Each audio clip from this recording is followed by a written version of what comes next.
పేరు సరస్వతి సార్, మా తుగ్గలి గ్రామము. నేను ఓన్లీ ఇక్కడ సమస్యలు అయితే చెప్పకూడదా సార్? ఏవైనా సమస్యలు ఉంటే చెప్పాలా వద్దా? సమస్యలు తెలుసుకునే దానికే కదబ్బా నేను వచ్చింది. చెప్పు. మీరు మాకి సొంతం అన్న లాంటి వారు కాబట్టి మేము ఏదైనా సమస్యలు వస్తే మాకు డైరెక్ట్ గా అంటే ఎవరు మాకు పలకరు. మేమేమంటే బీద ఫ్యామిలీ కాబట్టి మీరు అందరి నోళ్ళల్లో అన్న అన్న అని అంటున్నారు కానీ మమ్మల్ని మీ దగ్గరికి చేర్చే వాళ్ళు ఎవరు లేరు మా సమస్యలు చెప్పుకోవడానికి. నిజమా కాదా? మా ఆయన ఆరోగ్య సార్ చెప్పడానికి సరిగా నాకు మా ఎక్స్పీరియన్స్ వస్తుంది సార్. చెప్పమ్మా, చెప్పు. వినపడుతుంది సార్. మా ఆయన ఆరోగ్యశ్రీ కిందనే ఆరోగ్య మిత్రగా వర్క్ చేస్తున్నాడు సార్. మేము ఈ ఆరోగ్యశ్రీ కిందనే మా జీవన భృతి ఉన్నది. గత 12 సంవత్సరాలుగా మా ఆయన అందులో వర్క్ చేస్తూ సడన్ గా ఒక 2 ఇయర్స్ బ్యాక్ చనిపోయినాడు సార్, హార్ట్ అటాక్ వచ్చి. తర్వాత మాకు ఎటువంటి ఆధారము లేదు, కానీ మా పిల్లలకి అమ్మ ఒడి ఇలాంటివన్నీ అయితే వస్తున్నాయి సార్. మాకు మైక్ ఇస్తే కదా సార్ మేము ఏమైనా మీకు చెప్పడానికైనా. ఇతను మైక్ ఇవ్వమంటే ఏమంటాడు? సరేమ్మా, ఇందాక డాన్స్ చాలా బాగా వేసావు నువ్వు. మేము ఏదైనా పొగడాలన్నా ఏదైనా అనాలన్నా మాకు రైడ్ ఉంటుంది కదా సార్. నువ్వే పట్టుకోబా మైకు. వద్దంటున్నాడు సార్. నువ్వేదో పట్టుకుంటావు నాయన మైకు, ఇచ్చేసేయి. సరే సార్.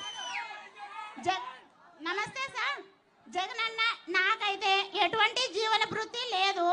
నాకేమైనా మీరు సాయం చేయగలరేమో అని డిగ్రీ క్వాలిఫికేషన్ చేసినాను, ఎన్నిసార్లుగా అన్ని చేస్తున్నాను, కానీ పెన్షన్ కానీ లేదు సార్. మెయిన్ మీరు అందరికీ పెన్షన్ ఇచ్చినాను అన్నారు కదా. నాకు మా ఆయన ఆరోగ్య దాంట్లో వర్క్ చేస్తున్నందుకు మరి వేరే ప్రాబ్లమ్స్. నాకైతే ఇంతవరకు 3 ఇయర్స్ అయినా పెన్షన్ రాలేదు. కానీ నేనే మీకేం అబ్జెక్షన్ చెప్పి నాకు జగన్ వద్దు ఇలా అని నేను మీ మీద ఆపోజిషన్ చెప్పడానికి రాలేదు సార్. మేము పుట్టుకతోనే మీ అభిమానిని. నేనైతే జై జగనే నా సొంతం అన్న అంటాను. నాకు ఇవ్వని, నాకు మీరు సాయం చేయకపోని మీరే మా అన్న. నా పిల్లలకి విద్యా దీవెన కానీ అమ్మ ఒడి కానీ నెక్స్ట్ రైతు భరోసా ఇవన్నీ నాకు వస్తున్నాయి సార్. మాకు ఒక 3 ఎకరాల పొలం ఉంది. 3 ఎకరాలకు గాను రైతు భరోసా ఇవన్నీ పొందినా నేను లబ్ధి. కానీ పెన్షన్ ఒక్కటి ఎందుకో నాకు రావట్లేదు సార్. వచ్చేటట్లు చూస్తారేమో అని. వేరే పని అంటే మేము చేయలేను.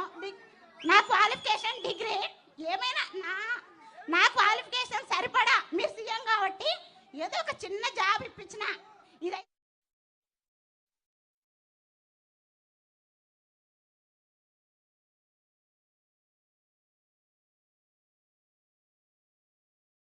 చాలా సార్లు పెట్టినాను సార్. మీ వాలంటీర్ ఎవరు? మా వాలంటీర్ రెహమాన్ సార్. రెహమాన్. సరే, వాలంటీర్ ఒకసారి నా దగ్గర రమ్మని చెప్పు ఒకసారి. అమ్మా, విషయం తెలుస్తుంది, విషయం తెలుస్తుంది అమ్మా. అంతేలేండి సార్. వాలంటీర్ నా దగ్గరికి వస్తే విషయం తెలుస్తుంది. సరే సార్. ఏ కారణం చేత ఈ లేకపోయాడు, ఎందుకు ఈ లేకపోయాడు, కారణం తెలుస్తుంది. మీరైతే అన్ని ఇది ఒక్కటి కాక మిగతావన్నీ మేము లబ్ధి పొందినాం సార్. మా పిల్లలకి నా పెద్ద కూతురు గవర్నమెంట్ బడిలోనే చదివించినాను. 10th క్లాస్ అయిపోయింది సార్. అమ్మ ఒడి ఇవన్నీ నేను పొందినాను సార్ లబ్ధి. కానీ ఇది ఒకటి రాలేదని చెప్తున్నాను సార్, అంతే. నేనేం మీకేం అట్లా చెప్పట్లేదు సార్. నాకు సరిగా మాట్లాడడానికి రావడం లేదు. దయచేసి. తప్పే ఉంది, నాకు చెప్పకపోతే ఎవరు చెప్తావు? కానీ ఇన్ని కోట్ల మందికి సహాయం చేశారమ్మా, తప్పనిసరిగా.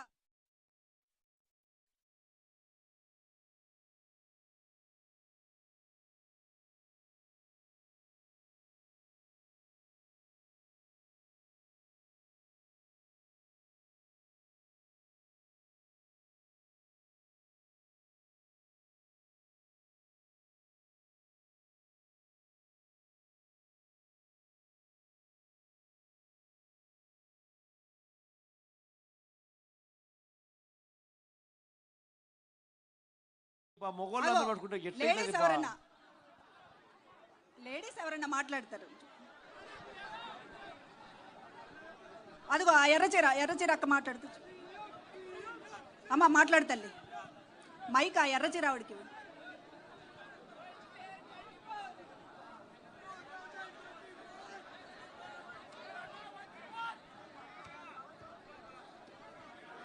ఇంతమంది నిలబడితే ఎక్కడ ఎట్ట చేయగలుగుతారబ్బా? అసలు ప్రోగ్రామ్ అనేది ఎట్ట జరుగుతుంది? అందరూ కుర్చీలు ఎక్కేస్తే ఎట్ట జరుగుతుంది చెప్పు? ప్రోగ్రాము కూర్చోకపోతే ప్రోగ్రామ్ అనేది ఎట్ట చేయగలుగుతాం చెప్పు? అందరూ కుర్చీలలో నిలబడితే, కుర్చీల పైన నిలబడితే ఎట్లా ప్రోగ్రాం జరుగుతుంది? ఇక్కడ ఏదైనా ఉంటే మీరే చెప్పమనే కదా నేను ఇక్కడికి గ్రామానికి ఎందుకు వచ్చినాను. మనం చేసే సిస్టమ్స్లో ఇంకా ఏదైనా మెరుగుపరిచే కార్యక్రమం ఎక్కడైనా కొరత ఉంటే వాటి సలహాలు కూడా ఏదైనా